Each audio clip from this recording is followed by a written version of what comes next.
one thing as women that is kind of a learned behavior is often to not take up too much space.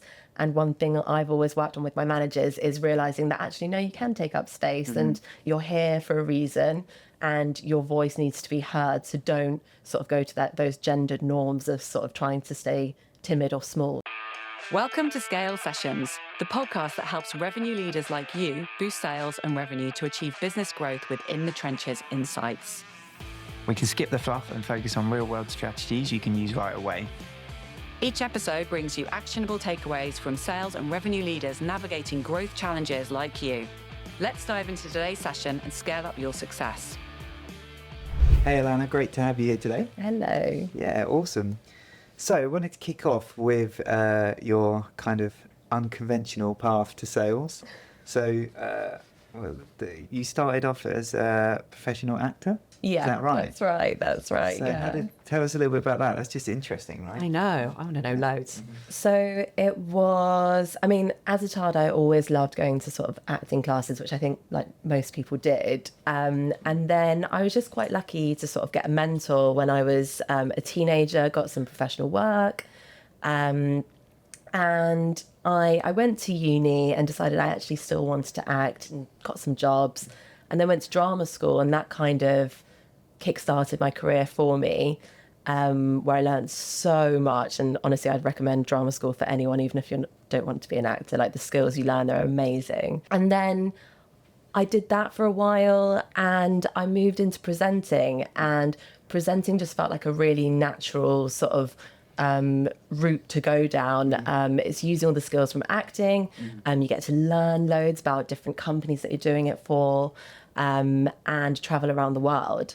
And then from there, I ended up going into sales, and now I'm in sales. So I think generally I just kind of always just did what I enjoyed doing, and now I'm just loving sales. Yeah. Yeah. What do you think was one of the biggest things you learned going to drama school and presenting that you've taken into sales?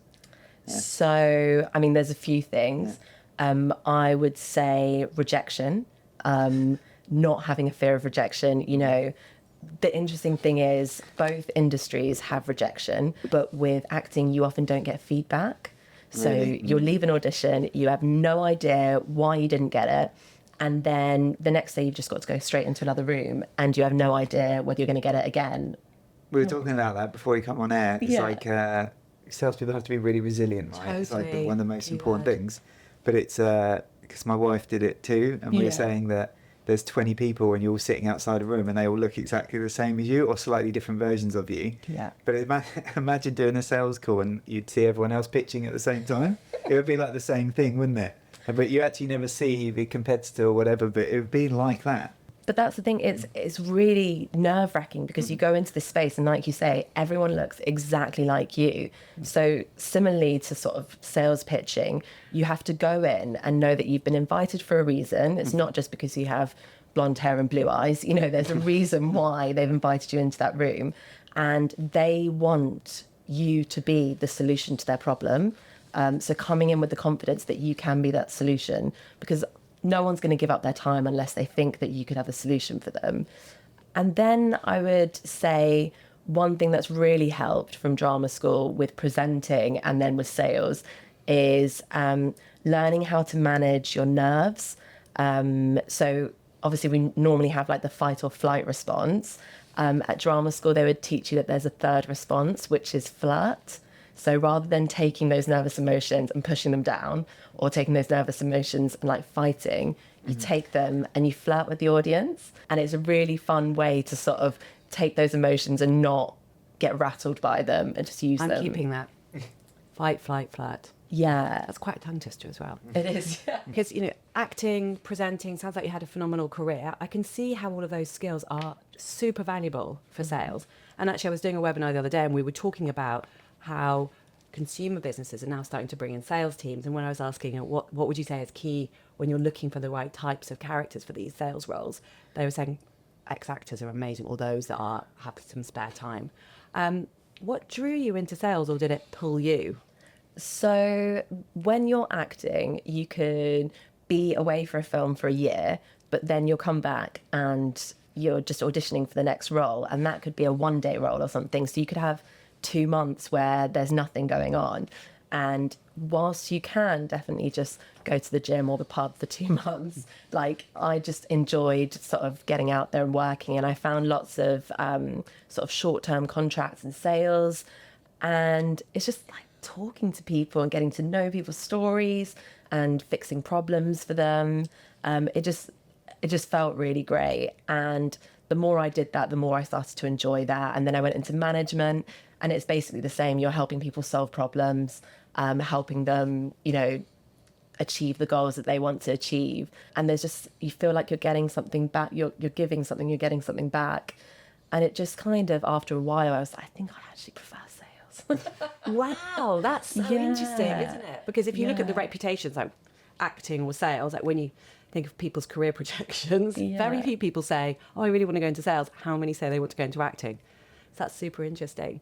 I'm really interested to see how you share all the things you learnt from your acting with your team, because I did a couple of improv classes this year to really build on like my confidence. Amazing. It was possibly the most terrifying thing I've done. I stood outside the door, I can't go in. And it was actually so much fun. And it was really interesting to see who was there. There was a couple of people that were in the acting space, but there was people from the government, there was a data scientist there was a teacher, someone who worked in mental health, and it was all about how can I get more confidence in presenting? And that's often a real challenge for salespeople, particularly with things like outbound calls. How do you upskill your team using all the skills you have? So first of all, improv is amazing, and I think terrifying. everyone should do it. Yeah, it's horrible. Just explain to me, like, how does it go then? Because I get what you mean, improv, but what would it? Did they just give you a scenario and you got to do it? Yeah. Is that It's so an example that we did was you would have someone that was driving a taxi, and be like, right, you're getting in the taxi, you are Sneezy from Snow White.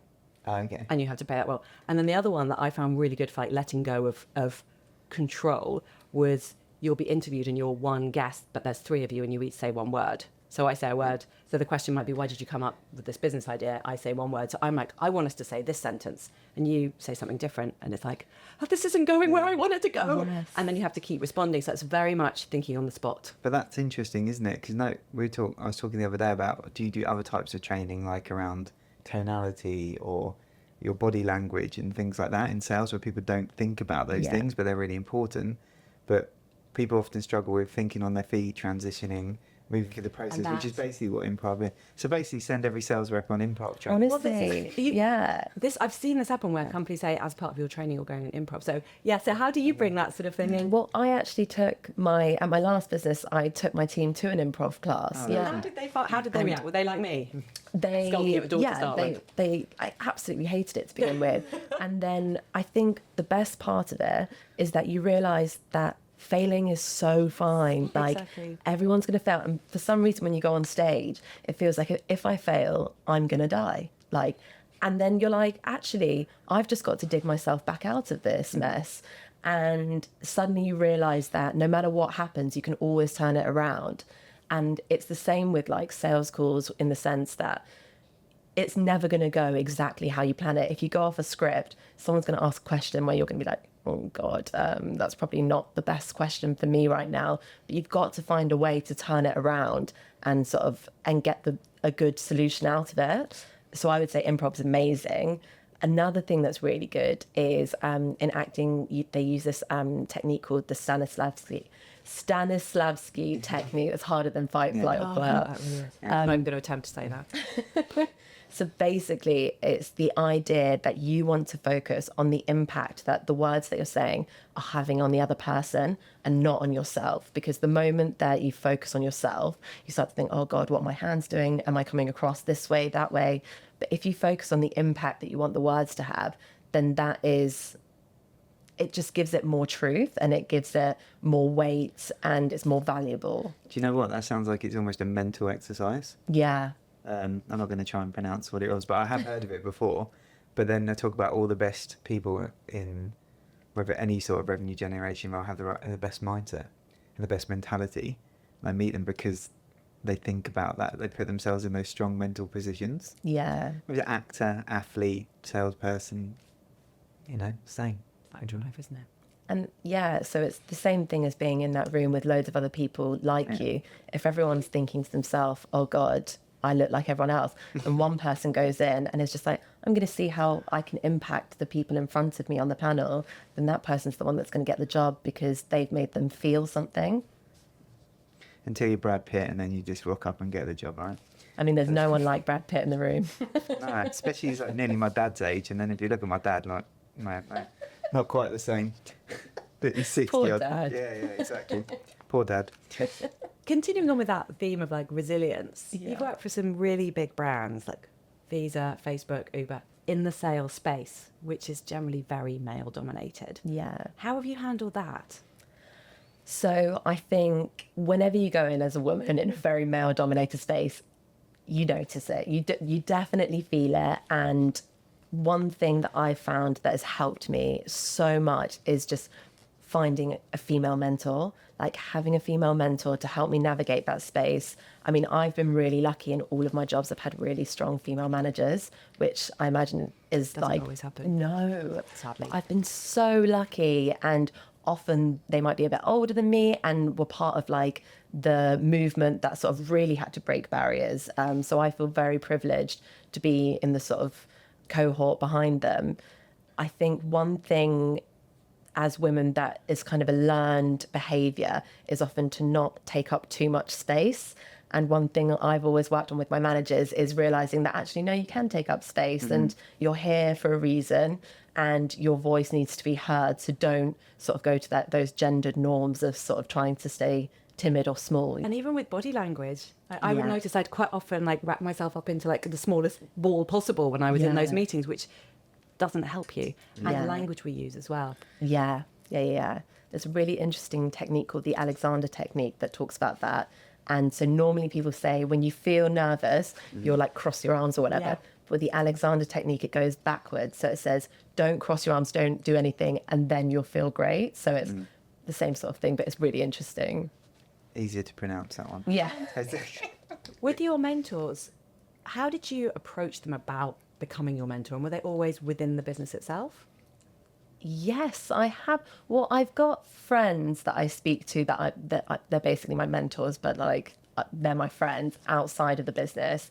But in each business, I'll either search for people that I really relate to or the complete opposite. So one of my mentors who I probably learned the most from was the complete opposite from me.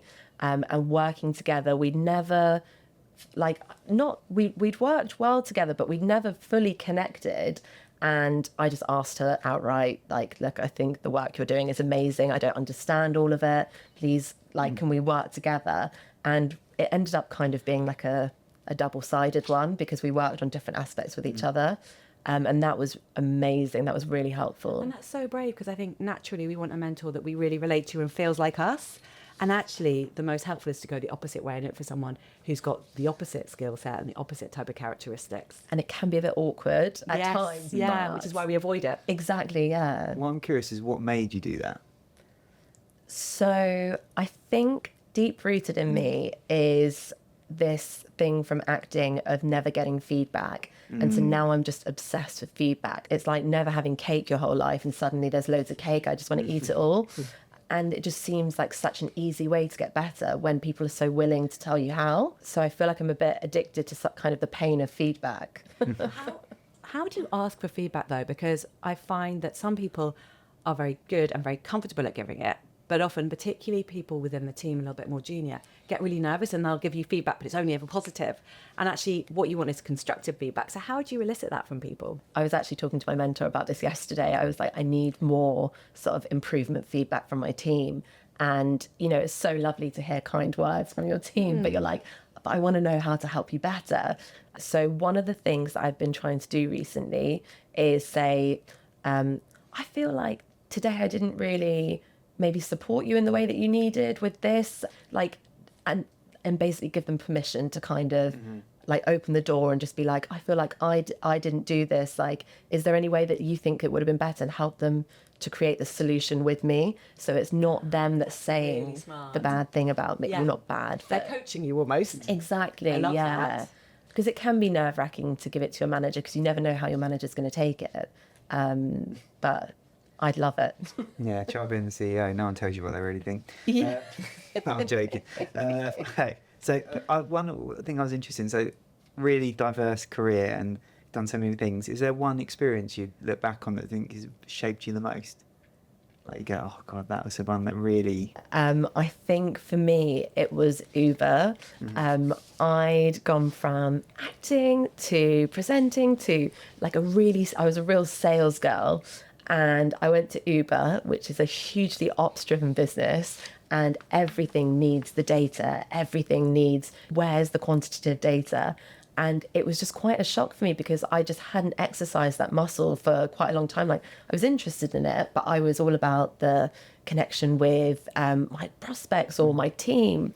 And I think I found it a bit frustrating at first. And I realized after a while, the reason why I found it frustrating was because I needed to practice it more. And the more and more, I was there for 4 years.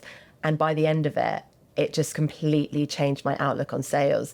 Because if you can automate all of your processes, it actually gives you more time to do the things that you love, like, and having chats with your team and not having to sort of spend your time doing menial tasks. And yeah, that was probably the biggest change in my career. And I think it was such a great lesson from Uber. And do you mean in terms of automating sales processes or talking to customers about the data, or? So more like tracking how sales was going, Right. looking at the call durations, looking at how many calls, what the conversion rate from call to demo is, all of this sort of data. Before I was just kind of going by intuition and feel, and you still need that intuition and that feel aspect. But I think having the data there helps you to sort of pinpoint where you need to work on or where your team needs to work on. And that's the magic mix, isn't it? It's the core and the quant, Exactly. and you need both. So how did you upskill in that space, given it was quite new and you hadn't come from a background of sales marketing? Mentors, absolute mentors. So making friends with as many people who had those skills as possible, and just basically asking my manager, are there any courses? I mean, generally, obviously, you learn most of it on the job, but just trying to teach myself as much as possible. One thing I did with my manager is I said, I've never made a Salesforce dashboard, for instance. And she was like, okay, well, I want you to make a Salesforce dashboard in 5 days, and it's going to be all across the whole office. And I was like, well, that's horrible. Good work. Thanks for that. Put me on the spot. And I learned it. And then each week I'd add new aspects to it and it'd get more and more complex. And now I can just make them sort of whilst having a conversation. But if she hadn't put that pressure on me, I wouldn't have done it. And is that something you're now most proud of when you look at your career? I love it. I love it. I remember taking a picture at the time and sending it to my mum. My mum was like, what is this? It's so interesting, though, isn't it, about the whole mindset piece, because I found in my team, particularly people that are more on the content brand team, when I say, okay, we need to start bringing some data into this, I can't do data. Yeah. And then actually, when you give them the time, they become actually some of the best people in the team at it. And it was just about applying themselves, and also belief, because they've been told, you can't do maths, you can't do numbers, and that's what they believed. And Yeah. actually, it wasn't true at all. That's exactly it, yeah. People tell themselves a story. Yeah. So, and talking about that thing you were saying about working it backwards the other way, this is actually one of the best lines someone told me, is like, oh, the story I'm telling myself is, you're saying this, but is that true? Yeah. What's the assumption you're making here? Yeah, it's a Brené Brown thing, I think, or something like that. Perception is reality, yeah. Yeah, exactly. And with your so, because we've talked a lot about when you've been an actress and different things like that, there's a lot of self-development there and a lot of growth. So with your team now, how do you take that into like day to day, week to week? How do you help them develop? So one thing I like to do with my team is, so obviously you have the one-to-ones and the time with each other and everything, and we're with each other in the office every day. But I like Even 5 days a week? We're in 4 days a Okay. week, yeah, which is actually really good for sort of getting to know everyone so well. Previous jobs we weren't in that often, and yeah, we have personal development plans. So I've created a personal development plan for each person, and it's got the typical stuff like, short-term goal, medium-term goal, long-term goal. But then it's got things like what gives you energy, what drains you, what do you think are your top strengths, what do you think are your top growth opportunities, and what tasks would you give yourself to build on your strengths and to sort of start to even out your growth opportunities. And I get them to fill it out for themselves, and then I fill it out for them as well. And then we compare the two, and then we look at the tasks, and then they've got to do those tasks in 6 weeks' time. So if I've got a team member who's looking to go into management or something, some of those sessions might be coaching other people or identifying a gap in our processes for tracking or something. And each 6 weeks, they can start to come back with this stuff.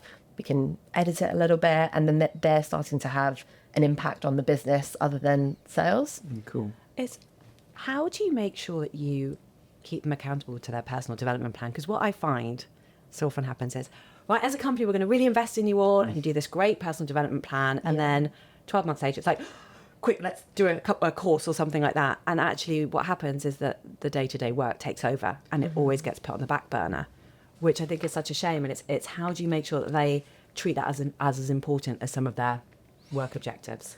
I'm kind of like two-sided with this because, I mean, you know, in sales especially, like attrition is high. People leave quite quickly.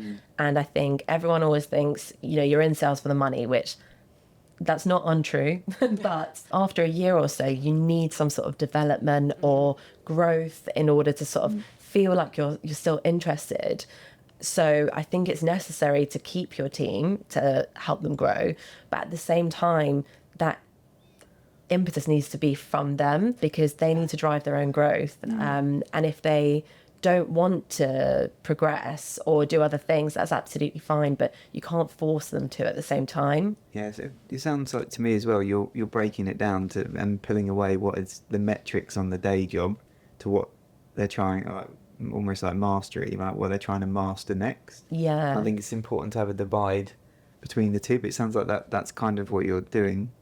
It's interesting. Going on that point about people's development and stuff after, I think you have to be somewhere in year 2 and get good. You know, often is like, okay, like to really have people coming back to you, your product knowledge excelling, you know, have a repeatable pipeline, be consistent, all of those things, you know, just takes time. Do you have any tips for managers though? Like, yes, the individual has to take ownership, but sometimes they just need a bit of encouragement. Yeah. So any tips on how to really empower your team to really believe in the value of that personal growth and also to invest their time in it? Because often I think there's guilt. It's like, oh, I feel like I'm skiving off if I'm doing something for me, even though those skills will help them in their role. Yeah. So I think one thing that I would definitely look at, particularly in the context of this personal development plan, is there's a section which is what gives me energy. I would probably guess that's not what's giving you energy if that's not what you want to do in your spare time. Like when I was selling, what gave me energy was being on the phone. I was obsessed with talking to people. And if I'd written their Excel spreadsheets, I wouldn't have done my personal development plan. So sort of understanding the why behind why it wasn't done, I think, and understanding, you know, what is it that, you know, you don't have to impress me with what you enjoy or with where you want to go in the business.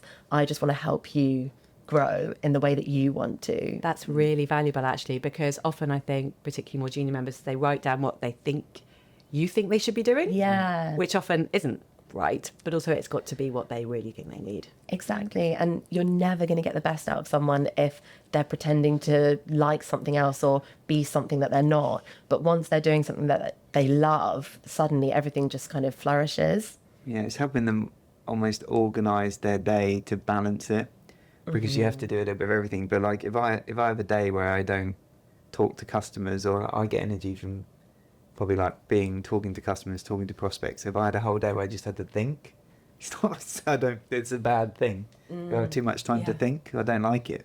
Yeah. Because I can think within that. So if I had a busy day, so it's finding the balance for everyone, isn't it? And asking the right questions. I remember I had one of my team, and she was managing sales and customer success, and a lot of her personal development plan was how she could upskill in customer success. And I just didn't feel that she was really into it, and whereas she was more in the sales space. And so we had a coaching session. I was asking a lot of questions. She suddenly went, I hate customer success. I hate it. Then she went, oh my goodness, I can't believe I just said that. And actually, it was so brilliant because we had a fabulous promotion for her, which wasn't in that space, and it all worked really well. But I needed her to tell me, and it was giving her the space to actually feel comfortable doing it, and that she wasn't going to get a black mark, because she thought that was, I wanted her to love that space. Yeah. And then even if there are things that, if you're like, look, your Salesforce hygiene's really bad or whatever, and they don't enjoy that, but it needs to be fixed, then sometimes it's just working out, again, the why behind why they can't seem to do it. Do they need body doubling? Do they need another person to go in the room with them and just sit and do it together? Is finding different techniques to get past the things that they don't enjoy doing, but also focusing the majority of their energy on somewhere that they really love. So everyone loves to predict the future. Yeah. Is a question people like to talk about all the time. But what do you think, especially now at Super Payments and what you're seeing in SaaS and FinTech, what do you think specifically the future looks like? I mean, I imagine everyone's probably got the same answer with AI, and that's going to change and sort of help us automate processes so much more easily and gives us this access to information. However, I actually went to this talk with the Financial Times, and they were talking about some of the most valuable professions that we'll have in the future. And the speaker was saying caring professions, using those human aspects like communication, empathy, because so much of everything is going to AI and online. Actually, just being able to have a great conversation for sales, I think, is going to be really, really valuable. So I think it's an exciting place to be in sales right now. You mean almost like the soft skills? Yeah. Are more important. Yeah. Talking about change, what's a change initiative that you've led that you feel really proud of? So at a previous job, I changed the whole sales org because, and this is quite similar to what we were talking about with the development plans. We were doing, it was a big business, and we were doing, each AE was doing end-to-end sales. And again, I could just see some of the team, some of them just hated the hunter aspect of the cold calling. Some of the team just absolutely hated the nurturing aspect or the negotiation aspect of the bottom of funnel. So we re-interviewed every person on the team and then split them into top of funnel and bottom of funnel. And it was basically to put them in a place where they really enjoyed their job, they could do it really, really well.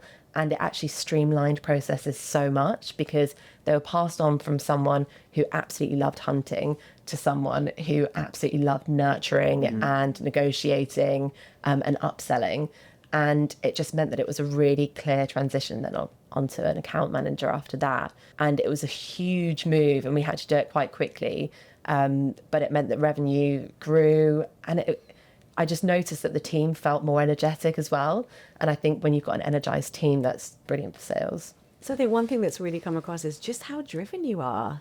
And I love the whole piece around feedback and constantly wanting to improve and learn in the space that you're in. What's next for you? So I would love to continue to grow at Super. I mean, Super is growing so quickly, and there is so much change, which is really, really exciting. So I would just love to continue to grow with Super. What would be kind of the dream for me for me to start to see my team sort of fulfilled their sort of goals as well. So going into management, then watching the people that they manage go into management, or to sell bigger deals that they've never sold before. Whatever those goals are, that's what I just want to keep sort of filtering down. So that's kind not of go back into acting. No. I'm joking.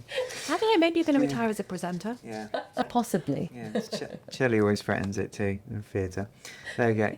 All right, so we finish with some quick fire questions. Yes. Yeah, as always. So in your career, what's the biggest lesson you've learned? I think to never underestimate yourself. Nice. What's one belief or perspective you've changed your mind on? That you're either naturally good at something or you're not. 100%. And which way around? That you can be naturally good at anything. You just need to give yourself some grace, I think. Put the hours in. Yeah. And when you're not busy working, book, podcast, you'd recommend to anyone to check out? So I'm obsessed with Simon Sinek. I think he's just So bizarre. incredible. So Leaders Eat Last. I just love it. I think he's got such a great outlook. Sorry, that's not quick fire. No, that's pretty quick. We'll allow that. Yeah, I like him too. All his stuff. It's great. great. Yeah, cool. How do you switch off after a busy day, apart from Simon Sinek? So, well, a bit of both actually. I walk to and from work, so it's about 4 miles each way, and I just feel like that's the best way to sort of really listen to your thoughts or Simon Sinek and just sort of decompress from the day. I feel like it's kind of untangles any confusion to your mind. Cool. I've got an extra one. Yeah. In a film about your life, who would you like to play you? So I'd love Mindy Kaling. I think she's like just great, quite like a niche character, and just does what she wants. I think she's brilliant, really silly. Which female leader in your network should we interview next? Anyone? Yes, so I would probably recommend Kitty Durkin, who I worked with at Uber, and she's a great friend, and she's now sales lead at Dojo. Right, on the list. Yeah, she's Watch the Space great, Kitty, we're coming after you. brainy and brilliant. Awesome. Great. Thanks so much. Thank Been great you for to having chat. me. Thanks for tuning in to Scale Sessions. If you found today's insights valuable, be sure to subscribe and leave a review. Stay connected for more no-nonsense advice to help you scale your business, drive revenue, and achieve your growth goals.